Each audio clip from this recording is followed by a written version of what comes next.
Capitalism isn't failing, huh? Ooh, yeah. I'm gonna have to go ahead and sort of disagree with you there. We have one of the highest infant mortality rates. We have one of the lowest life expectancies of developed countries, to the point that we don't even make the top 20. Yet we spend more on healthcare than anyone else. We do, however, hold the top spot for most incarcerations by far. And we're number one for gun violence. And this could be linked to our failing education system, in which we have some of the lowest literacy and numeracy rates. Is that it? Oh no, there's more.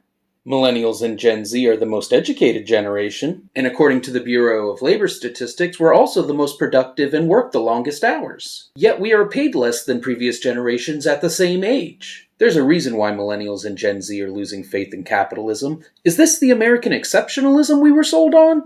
They keep promising dragons, but all I get are more floppy wieners in my face. You have more opportunity in America, you just have to work for it.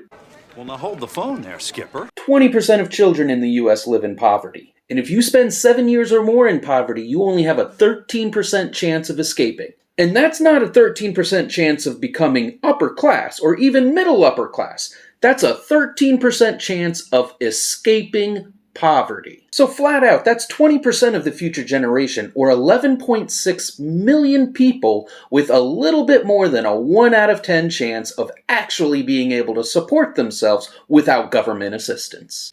So you're telling me there's a chance? Sure, we'll go with that. The income level of the lower and middle class has changed very little. Meanwhile, the top 5% have seen theirs explode. Studies have shown America is essentially an oligarchy, and the interests of citizens is barely represented in Congress. But no, capitalism hasn't collapsed yet, because Americans are so indoctrinated into it and sold on the idea of American exceptionalism that, like Worf from Star Trek, we'd rather die with the ship than change course.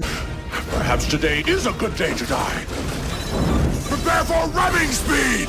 The truth is, though, that the course we are on isn't sustainable and it will eventually collapse. But to stop that, we would first need to acknowledge that the problem exists. And well, because of bootlickers, I'm just not optimistic about that.